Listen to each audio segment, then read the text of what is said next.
Okay, so we're gonna be seeing a presentation on Native American art, and all the examples that you're about to see are currently in the Smithsonian Museum in Washington, D.C., although here in Minnesota there are quite a few good examples of Native American art. You would probably go to the History Museum in St. Paul or some of the tribes in our area, like the Ojibwe tribe near Leech Lake. They might have a local center that would have some of these artifacts. A lot of these tribes, I think I already mentioned this to some of my classes, had different names than just like the Sioux. The Sioux were given different started off with their own names for themselves, and they called themselves the Dakota, the Nakota, or the Lakota. But those would be tribes that lived in South Dakota, North Dakota, and along the western side of the Minnesota border. And we mentioned this, that the Ojibwe, that name was given to that tribe. If the tribes are more southern, like in the mid part of the state, they would call themselves Ojibwe now. But the Chippewa, they are basically the same tribe, but they live in the northern parts of the state up into Canada. But in the beginning, before they had any outside cultures affecting influence on them, then they called themselves the Anishinaabe. So one of the things that you guys, that the class learned was about quill work, and I think that maybe that was really difficult to understand. I did have a video on YouTube that I could have shown, but it was really difficult to see what the presenter was doing in that video. But this illustration does show some of the different things that they do with quilling, although in our example of making some kind of a design using quills, we made long, skinny rectangles. But they do things that are different than just that. They do some weaving with them as well. So here's some different things to see. And we mentioned that a lot of the baskets were made with available material, and so this is made out of sweetgrass. This was dated at the turn of the century near Leech Lake, so that points to Ojibwe because of the lake that they're mentioning. This particular basket has got some materials that would have came from trading with white settlers. Velveteen is not a fabric that they would have woven themselves, so this was, I'm sure that they did some trading to get that fabric, and possibly for the beads as well.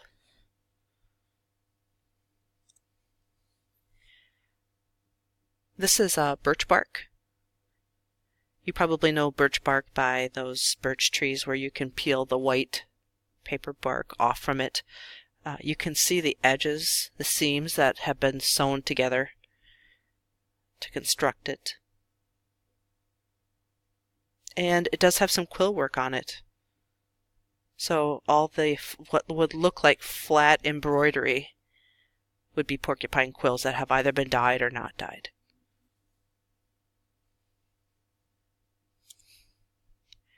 And another birch bark basket. And it also has some sweetgrass incorporated into it. To mention some conifer root. A conifer is a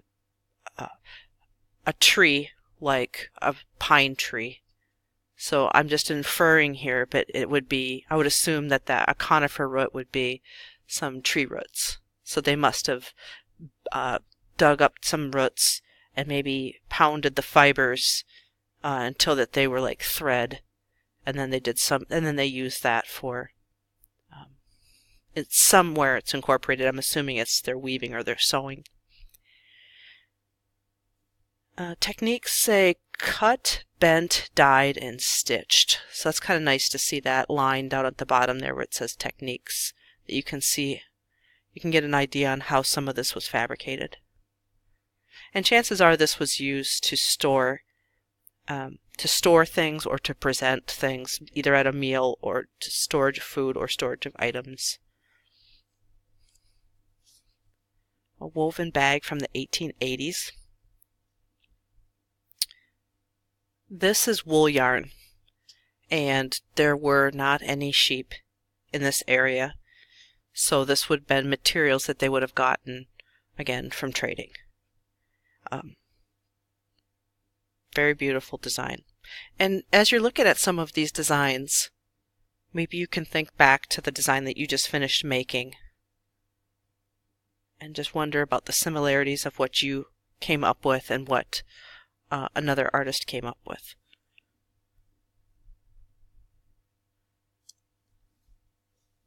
This is all beads. Oh, I take that back. It says it also has porcupine quills. And I'm assuming the white is the porcupine quills because you cannot see any break in that area. You can see a break where every red bead ends and every blue bead ends, but you don't see that in the white area. So this would have been used, so the Ho Chunk, if you're looking at the artists and the makers there, the Ho Chunk Reservation, you might have heard of that in Wisconsin. And I believe that is an Ojibwe or a Chippewa tribe. I'm not sure. They might actually be their own tribe. I felt like they were related to the Ojibwe tribe, but they might be their own very own tribe. A cradle board cover. This is something that would go over one of their infants, and it helps keep them warm, and it also helps secure them in their baby board. You will see another example of this next in the next slide. This one's made out of deer hide, porcupine quills, metal cones. So you see those cone shapes at the bottom. So they probably made a sound as the person was walking. This is probably made in the Dakotas. And one of the things I want you to start thinking about is the materials that this is made out of, wondering if you can infer which tribe that it might have come from.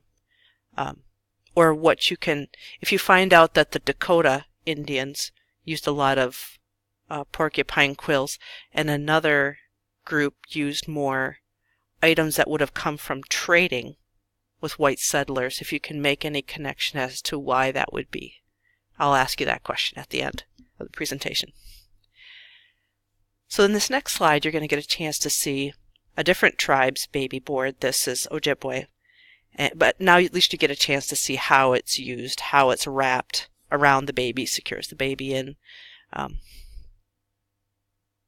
This board is made out of velveteen again. So this is black fabric that would have been traded for. And we've got these really bright, colorful beads that are being sewn. And some tribes have a certain motif that they use over and over again. This tribe uses flowers and fruit a lot. So you'll see in a lot of the things that they make, you'll see flowers, and you will see some types of foods grown illustrated in their beadwork. And that seems to be kind of unique to the Ojibwe. This is a man's shirt. Not only does it, you can guess at the brown material that is deer hide. There's also glass beads, hair, wool cloth, porcupine quills, and paint. And sinew, I didn't look up the definition of sinew.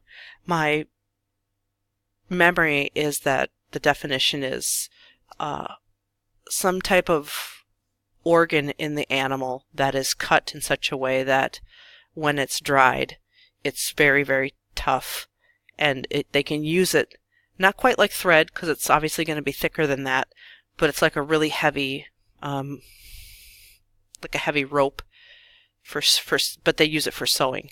So they'd have to have a pretty large hole in the deer hide to fit the sinew through. It wouldn't be like regular thread.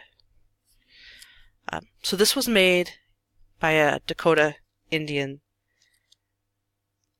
late 1800s, and then they mentioned some of the techniques for sewing those materials in. So notice that this is a shirt or an article of clothing in the Dakotas. This is a shirt by a tribe that lived in Minnesota or near the northern Minnesota border, maybe even Canada area. And this cloth is definitely woven by settlers, European settlers. And we have that black velveteen again, and we have the super bright beads, and then that motif again of the flowers or the fruit, probably grapes this time. So I'm hoping that you're thinking right now what the difference would be. Why would this one tribe always be using traded materials? And why would the other tribes always be used? Because a lot of these are done about the same time period, similar time periods.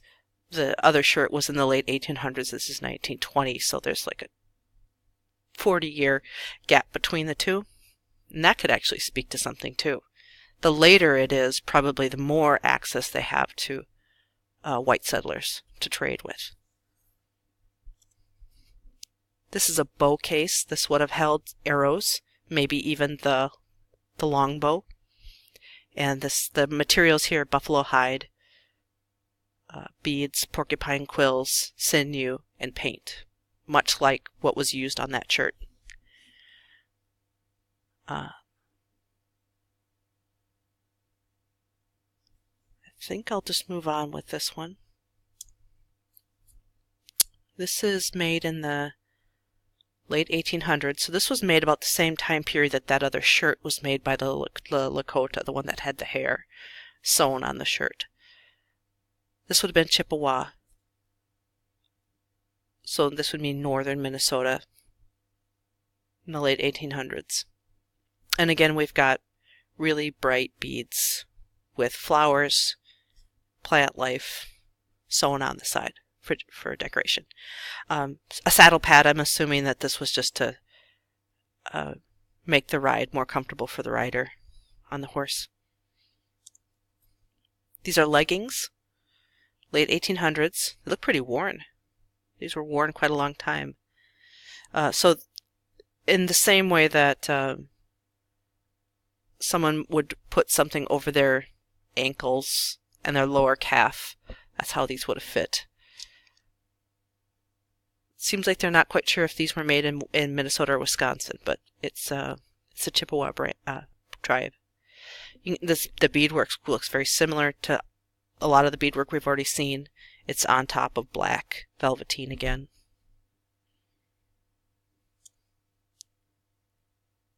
And these were more leggings also attributed to the Chippewa. Velveteen velvet. Again, you can only get that from trading. And oh, it's got silk ribbon too. A bandolier bag. These bags took I mean, a lot of the things you're seeing, think about the time invested in making them. Take a long time to construct those things. Bandolier bags took a very long time because they're very covered. It's not just a small area that's got beads. It's very, very extensive across the whole bag. And then, of course, the shoulder straps also. Same amount of work. My memory is that it was a bandolier bag held. This was actually meant for a man, and it would have held. It might have held their ammunition. It might have held just something important for them traveling. Another bandolier bag. This one was made from a different area of the our state. You notice the county was different and the reservation is different than the one that we just saw.